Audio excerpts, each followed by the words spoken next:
First, we'll begin with breaking news. Former Michigan State basketball star Keith Appling has been arrested. Good afternoon, I'm Allie Hoxie. Michigan State police found him around 10:30 this morning on Commerce Park Drive in Chelsea. That's west of Ann Arbor. Investigators say police recovered a gun during the arrest. This ends the manhunt for Appling that began Saturday. Appling is accused of shooting and killing 66-year-old Clyde Edwards on Detroit's west side. 7 Action News actually interviewed Edwards last year when he was trying to get guardianship of his sister. Now, I know that most people are going to be upset that we talking about a NBA player that killed somebody, NBA player / thug that killed somebody. And most of those guys are dynamite guys, man. It's 300 guys in the league that are brothers every year, 400 total, but 300 of them are brothers. And most of them never make the news. But I want to focus on this guy right here, Clyde Edwards, the man who was killed by Keith Appling. Clyde Edwards, the brother who will be forgotten by this because you can't cover black on black crime.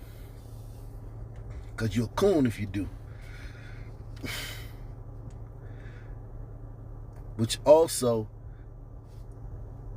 has the side effect of ignoring the lives that are lost, man. This guy's gone, man. This was a good brother. He's dead, and he died a horrible death. And no one outside his family will know his name. Investigators say Appling shot Edwards Saturday night during an argument. Then he took off in a new model tan Buick Regal. Appling spent a short time in the NBA. After basketball, he had several run-ins with the law, which include a year in jail on multiple weapons charges. Again, Keith Appling has been arrested in Chelsea this morning. Make sure you stick with 7 Action News and look on WXYZ.com for much more on this breaking news story.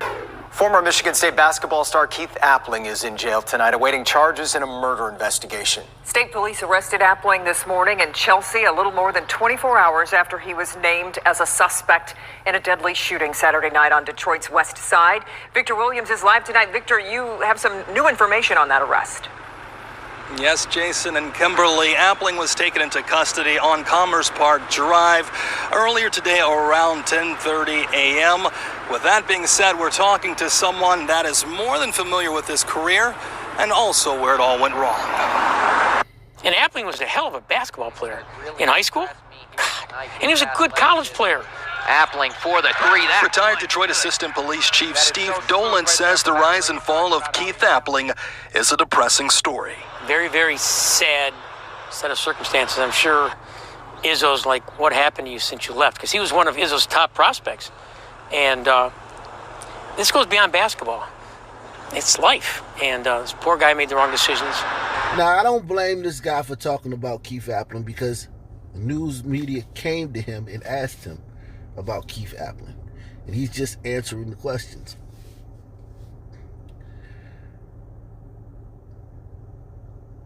But they spend so little time talking about, they're not going to give any accountability or responsibility to the guy. It's going to be factors and circumstances and not enough this and not, even though he went to one of the best universities in the country for 4 years and played in the NBA making millions of dollars. It's going to be something that we didn't do, the society didn't do. Now, here's the thing. What about the brother he killed? That was a good brother, Clyde Edwards, he killed. A relative of his that he killed. What about Clyde? Very, very sad set of circumstances. I'm sure Izzo's like, what happened to you since you left? Because he was one of Izzo's top prospects. And this goes beyond basketball. It's life. And this poor guy made the wrong decisions.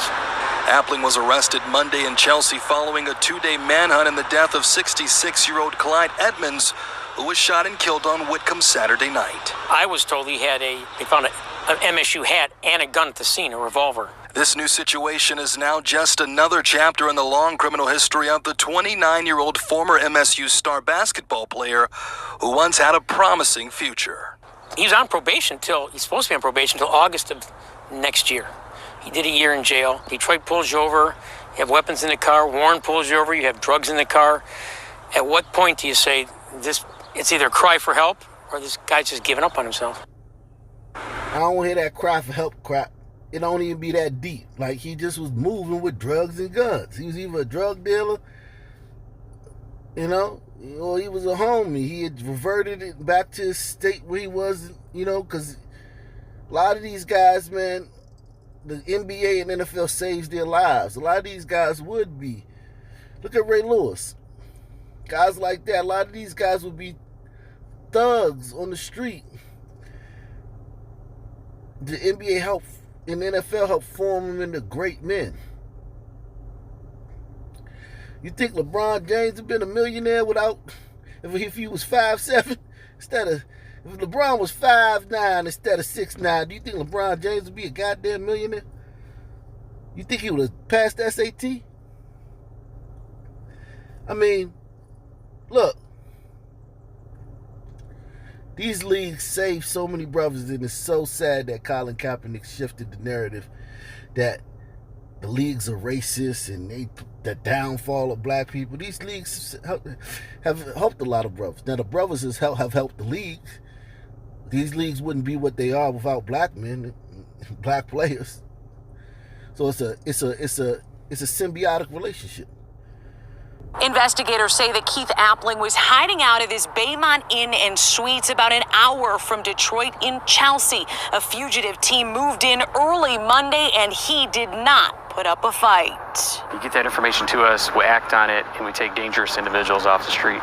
He did not put up a fight.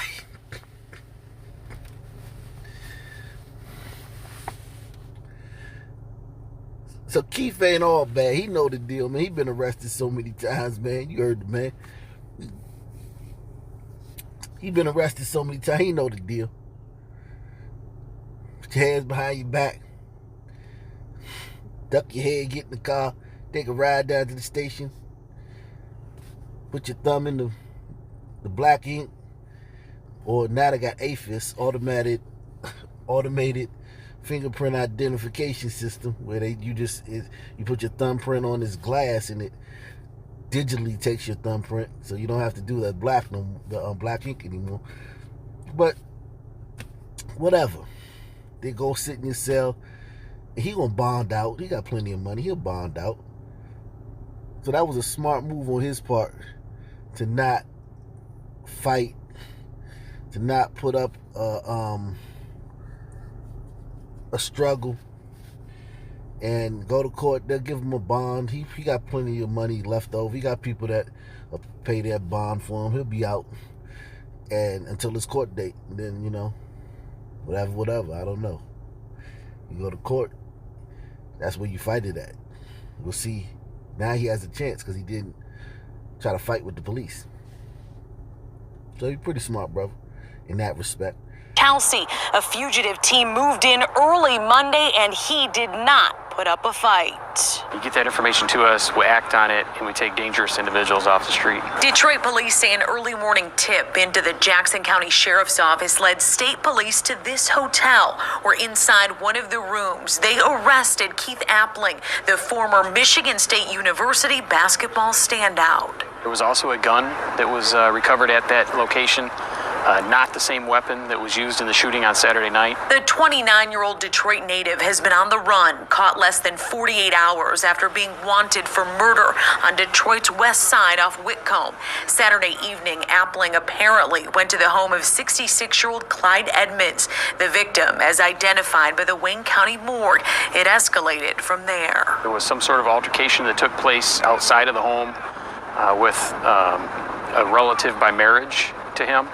And the other individuals in the house heard gunfire, went outside, found our suspect in possession of the weapon, and the other individual shot. They don't have a motive nailed down yet. This is one of Appling's several run-ins with the law. Last October, he pled guilty after police found a golf ball-size amount of heroin on him in Warren.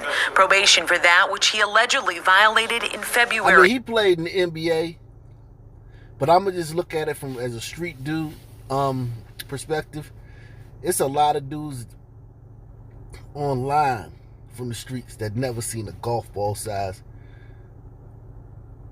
piece of heroin. This brother was moving. That's some serious money, man. I know golf ball don't seem like a lot. That's a lot of heroin. He don't look like no dope fiend. So he was moving. He was out here doing his thing in the streets. You know, he wasn't a kingpin or nothing, but he was doing his little thing for a little, type of dude he is that's going to end up going to jail for shooting somebody, shooting a relative, and then getting found at a hotel. Like, this is small time stuff, but he had a little bit of, a little bit of dope on him. This is one of Appling's several run-ins with the law. Last October, he pled guilty after police found a golf ball-size amount of heroin on him in Warren. Probation for that, which he allegedly violated in February.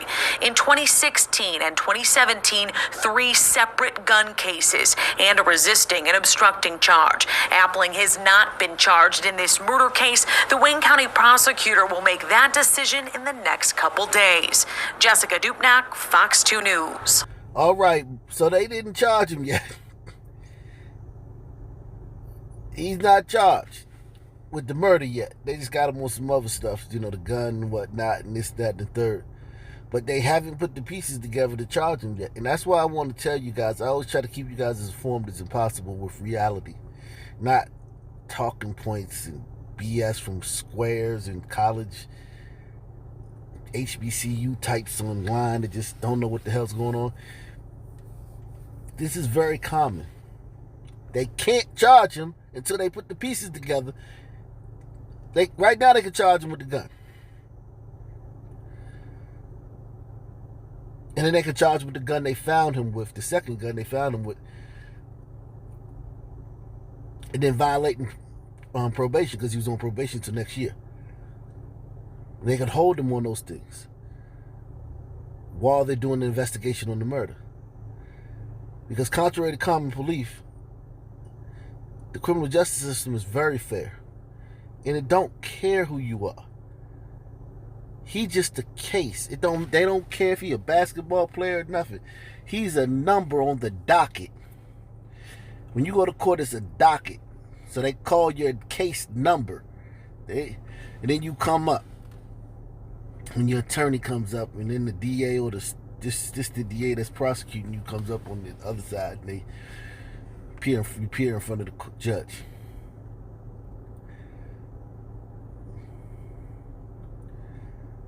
And there was a problem with the Zoom, so he couldn't have his first status hearing. But they have to be able to prove things before they can charge you with it. Before they can even charge you with it. They haven't have a preponderance of evidence to even put charges on you. Because a lot of y'all are hearing as a black man get arrested, they automatically gonna give him the death penalty and send him. Nah, man, it ain't like that, man. Brothers just be throwing so many stones at for instance, this brother been arrested so many times. He got such a long record. If he gets convicted of this, he's going to get more time than a white guy who's been an upstanding citizen all his life and got an argument and pushed his wife down the steps and she bumped her head and died. Now, some race-baiting group will come along and say, oh, why this white man only got such and such years for... And this, he did the same crime. They both killed somebody. Why did Keith get such and such? Well, Keith's a career criminal. Keith did the XYZ. It's circumstances. But these are all things that have to be proven. Very little of this system that they talk about is racist. A lot of it is brothers be throwing boulders at the penitentiary, Jack. And that's what it seemed like this brother was doing, man. And he killed a good brother. By all accounts, a good brother in an elder, 66-year-old man. And now he's, got to go to trial. And they still have to prove it. So the charges is one part. Now they have to prove it.